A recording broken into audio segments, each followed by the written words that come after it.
Hey there, this is Dara, Connolly, your fearless confidence coach who helps you speak up to be heard, kick fear to the curb, and be TEDx confident. I'm so excited to make this video for you today to show you how to become more assertive using boundaries and balance. Now, before we get started, don't forget to hit that subscribe button if you're watching this on YouTube and hit the bell to be notified when I publish new content. And be sure to go over and follow me on Instagram where I post different tips that cannot be found here. And if you have not yet grabbed your free confidence tips on my website, you can do so now by clicking the link below.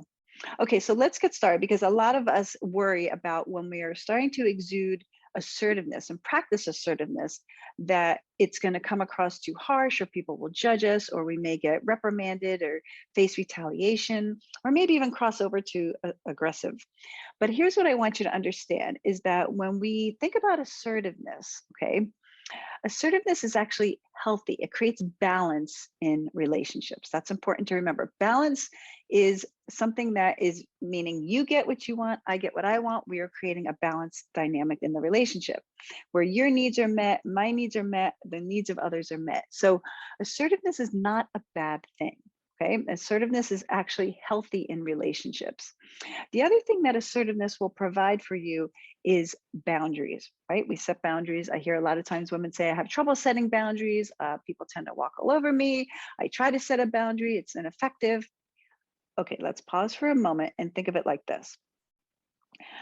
If you're not setting boundaries, right, you're kind of like, think of the fence is wide open and that means, let's say you live in a mansion, right? Imagine yourself living in a mansion and you have a fence around your property, but that fence is unlocked and wide open. That means anyone can come in at any time and disrupt you and knock on your door and interrupt you, okay?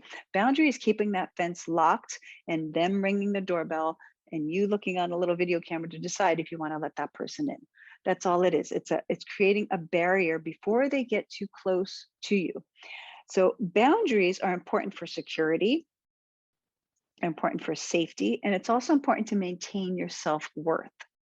Because if we're constantly keeping that door open and anyone can come in, we're going to be spending time with people who knock on our door. Sure, come on in. I want to have some tea. Can I borrow your lawnmower? And before you know it, you're always giving of yourself.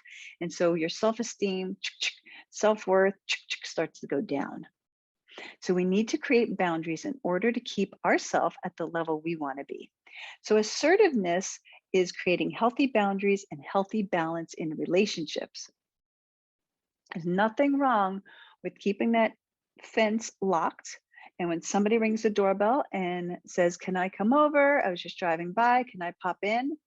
No, actually you can't.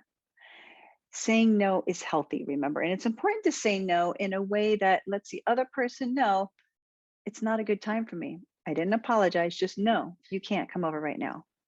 And so that person knows this is a boundary. It's not good for me to just barge in like that. You see, it creates that balance and boundaries in relationship. So the next time that you have to ask for what you want, and you maybe worry about it because you don't know how to express to a person what you want, I want you to really, make a decision. Make a decision that is right for you.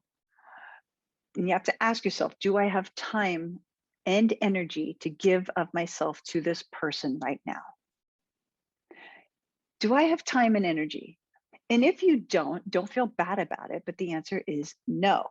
Okay, we're not going to create anger, or we're not going to feel like we have to be threatened or talked into something or intimidated into something, or a worry or fear, manipulation or repercussion. And when we do those things, there's no balance in the relationship. You see, if somebody's trying to talk you into something, they're holding on to the control of the relationship, and you're just like being a puppet on that string, right? When you say no, I can't do that, then what they have to do is they're forced to let go of the string because they can't control you. So now it's loose, right? Everything is loose, and that's how balance is created in relationships. So when we avoid assertiveness, right? If you just think, oh, it's no big deal, Dara, I'm just going to go through my life and not assert myself. I'll be a people pleaser. I don't need to create any conflict. That'll only work for so long because what will happen is you're going to wear yourself out, number one. And then you start to notice in your relationships that you're the victim. Other people take advantage of you. They may abuse you emotionally, verbally, or even physically. So boundaries and create balance, and assertiveness create balance and boundaries. And if you're desperate for a way out and you feel really disregarded and disrespected and devalued in the relationship, and you know this isn't healthy, it's a signal that you've been maybe too passive or too kind or too giving for too long. So those are the 3 Ds to pay attention to. Do you feel disregarded, disrespected, and devalued? Ask yourself, in what relationships do you not feel like you are feeling respected? Maybe it's at work, maybe it's at home. And where can you start to insert healthy boundaries to keep the relationship functioning? So assertiveness in relationships is healthy. It's not a bad thing. Assertiveness is healthy. It means everyone in the relationship feels valued. It means everyone in the relationship has their needs met. Okay, so if we go back to the analogy that I was using before, the example of living in my mansion, I have a fence around my house. The door is closed. Somebody rings the doorbell. Hey, Dara, can I come over right now? I say, no, it's not a good time. Why don't you come over tomorrow at 3 o'clock? That's create a boundary. I'm not letting them in, and it creates balance because now that other person knows when it is okay to interrupt me. And they feel good about it because now they're not disrupting me. I feel good about it because I didn't give of myself when I didn't want to. So this is where I want us to get out of the framework of being assertive is wrong or bad or feeling guilty about it. There's no guilt in this. It is healthy. And there's no reason to feel guilt or shame for speaking up for yourself. Because if you don't speak up for yourself, who is going to? No one else will. You have to, right? When we're little kids, we can count on maybe our parents or a teacher to have our back. But right now, you're all adults. So I need you to speak up for yourself.